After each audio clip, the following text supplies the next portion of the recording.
प्रिय विद्यार्थियों, आज की कक्षा में आपका स्वागत है। बच्चों, आज की कक्षा में हम क्रिया विशेषण के बारे में जानेंगे और उसके भेदों पर चर्चा करेंगे। बच्चों, ऊपर देखिए, पंखा धीरे धीरे चल रहा है। पंखा चल रहा है, यह तो मुझे पता है, पर वह कैसे चल रहा है? धीरे धीरे।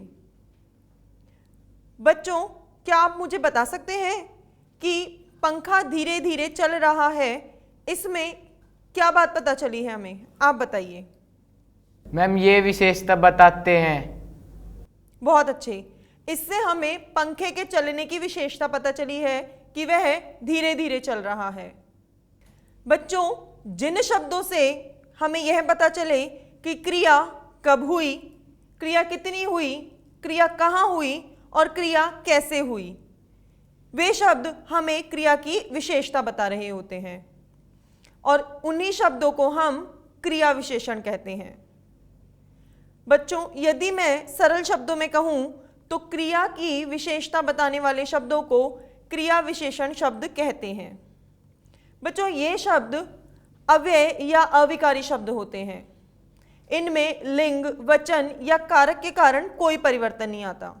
ये ज्यों के त्यों प्रस्तुत किए जाते हैं।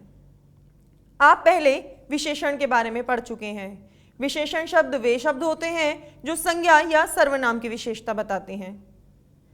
इसी प्रकार क्रिया विशेषण शब्द होते हैं जो क्रिया की विशेषता के बारे में बताते हैं।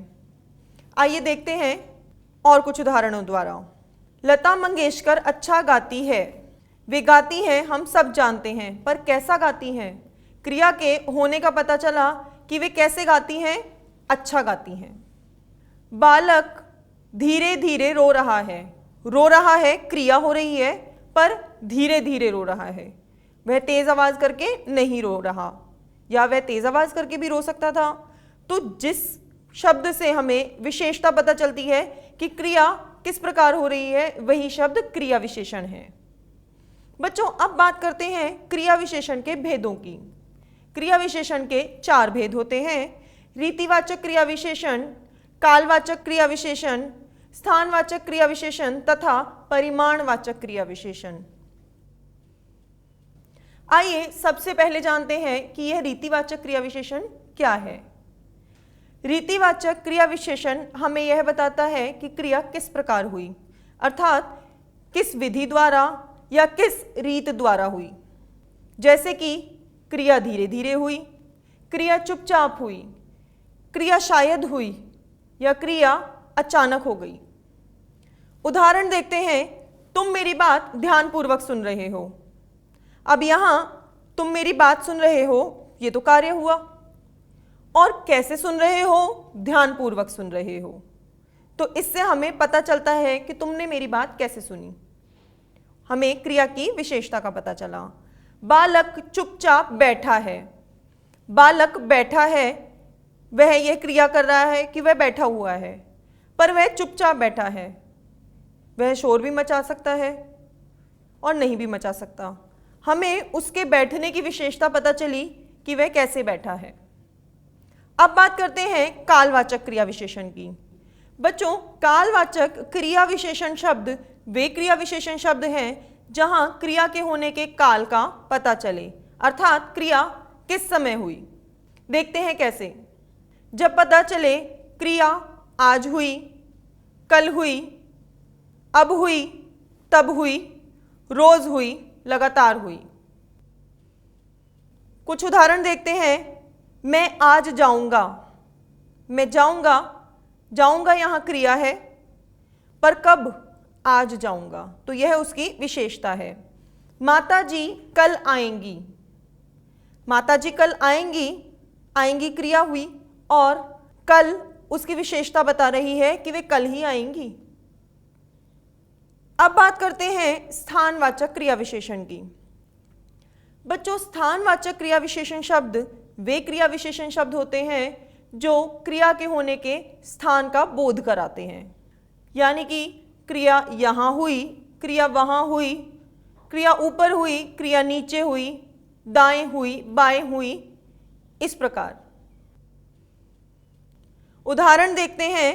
बच्चे पार्क में खेल रहे हैं। खेल रहे हैं क्रिया, पर कहाँ? पार्क में। अतिथि अंदर बैठे हैं। बैठे हैं पर कहाँ? अंदर। तो जहाँ वो क्रिया हो रही है उसके स्थान का बोध हमें जिन शब्दों से होता है वे स्थानवाचक क्रिया विशेषण कहलाते हैं।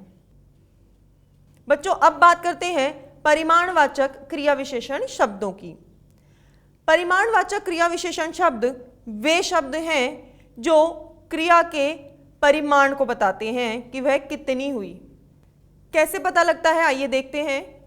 क्रिया अधिक हुई, क्रिया कम हुई, ज्यादा हुई, पर्याप्त हुई, क्रम से हुई, कितनी हुई। उदाहरण देखते हैं। मैं बहुत थक गई हूं। थक गई हूं पर कितनी? बहुत। मैंने तुम्हें कुछ रुपए उधार दिए थे। दिए थे पर कितने? कुछ। तो बच्चों आपने देखा कि क्रिया विशेषण शब्द हमें क्रिया की विशेषता बताते हैं। इन शब्दों से हमें पता चलता है कि क्रिया के आगे कब, कहाँ, कितनी, कैसे आदि प्रश्नों के उत्तर मिलते हैं। आशा है आपको समझ आया होगा। अगली कक्षा में मिलेंगे। हमने जाना कि क्रिया विशेषण क्रिया की विशेषता बताने वाले शब्द हैं। इनमें लिंग, वचन और कारक के कारण कोई परिवर्तन नहीं होता है, इसलिए इन्हें अविकारी या अव्यय शब्द भी कहते हैं। क्रिया विशेषण के 4 भेद होते हैं। क्रिया के होने या करने के समय की सूचना देने वाले शब्द कालवाचक क्रिया विशेषण कहलाते हैं। क्रिया के होने की स्थान या दिशा का बोध कराने वाले शब्द स्थानवाचक क्रिया विशेषण कहलाते हैं। जिन शब्दों से क्रिया के होने की रीति या विधि का पता चले उन्हें रीतिवाचक क्रिया विशेषण कहते हैं। जिन शब्दों से क्रिया की मात्रा या उसके परिमाण का बोध होता है उन्हें परिमाणवाचक क्रिया विशेषण कहते हैं। अगले वीडियो पर जाने से पहले कुछ बहुवैकल्पिक प्रश्नों के उत्तर दीजिए। प्रश्न 1, वह रिक्त स्थान गिर पड़ा।